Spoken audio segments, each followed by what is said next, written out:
Tell us about your background. Before... Yes. So I used to be a graphic designer, and I think that kind of shows in the work. So I did that for 10 years, and then for a long time I wanted to be a syndicated cartoonist, if you can believe that. And I did a comic strip called Suburban Sarah. It was primarily online, but I did put together a little book, and I did that for 10 years, and that was really fun. That was kind of like my mom therapy. And then one day I decided to, I got tired of doing that, and I decided to pick up a paintbrush. And my first painting was of a little kitty sitting on a cloud with a little mouse on its head. And I really loved that, and I love the medium, and I did it one evening and I couldn't wait to get back to it again. And ever since, that's kind of been my formula for painting. I love animals. I think they're just, they really add so much to our lives. And if you look at the work, it really is, there are 3 elements, and one is the use of color. I really love using, bright, fun, happy colors, because we live in Seattle and it can be very dark and gray.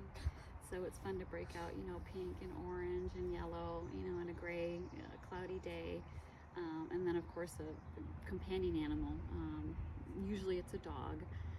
And then that element of humor, and I think that comes from working on the comic strip all those years ago, and it really is just a fun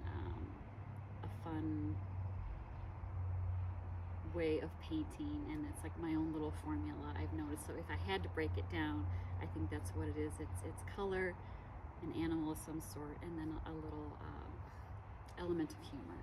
Yeah, that's awesome, and I can definitely see that in your paintings. How does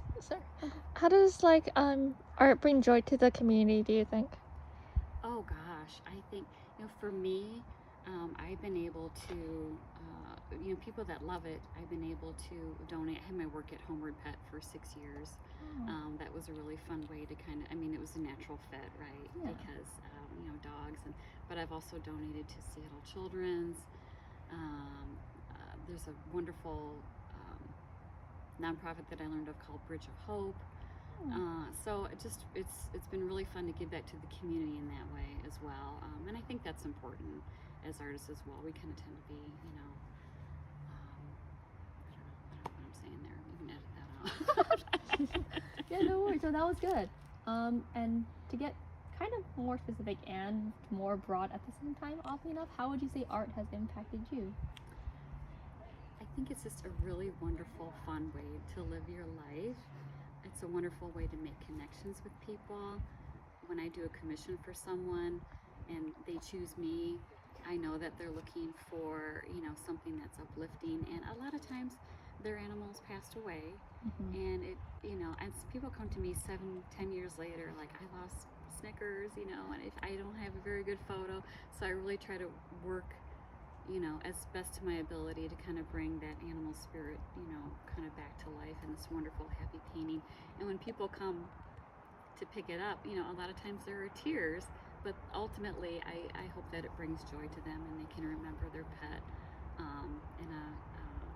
in a special way, and to have a special piece, created just for them. So that's really a wonderful thing to be able to do for people.